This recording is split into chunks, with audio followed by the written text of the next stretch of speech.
Hello বন্ধুরা, আমি আপনাদের দেখাবো যে আমরা অনেক ক্ষেত্রে ডেস্কটপে কাজ করার সময় দিস পিসি বা আমাদের কম্পিউটার আইকনটি কিন্তু ডেস্কটপ থেকে হারিয়ে যায়। তো আমরা কিভাবে পাবো? আপনারা এখানে দেখতে পাচ্ছেন আমাদের কম্পিউটারে কিন্তু বা ডেস্কটপে কিন্তু দিস পিসি আইকনটি নেই। তো এটা আমরা কিভাবে আবার ডেস্কটপে নিয়ে আসবো? তার জন্য আপনারা এই মাউসের ক্লিক করবেন এবং ক্লিক করার পর আপনি পার্সোনালাইজ এই যে নিচের দিকে একটি অপশন থাকবে, আপনাদের রাইট ক্লিক করবেন এবং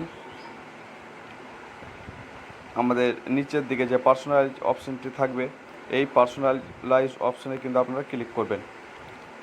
এখানে ক্লিক করার পর একটি পেজ আসবে এবং এখানে দেখতে পাবেন আপনাদের অনেকগুলো অপশান থাকবে, ব্যাকগ্রাউন্ড, কালার, এখানে আমাদের থিম, এই থিমস অপশানে কিন্তু আপনারা যাবেন। থিম অপশানে যাওয়ার পর আপনাদের এখানে কিছু করার প্রয়োজন নেই। আপনারা ডান দিকে দেখতে পাবেন ডেস্কটপ আইকন সেটিং, এই অপশানে আপনারা ক্লিক করবেন।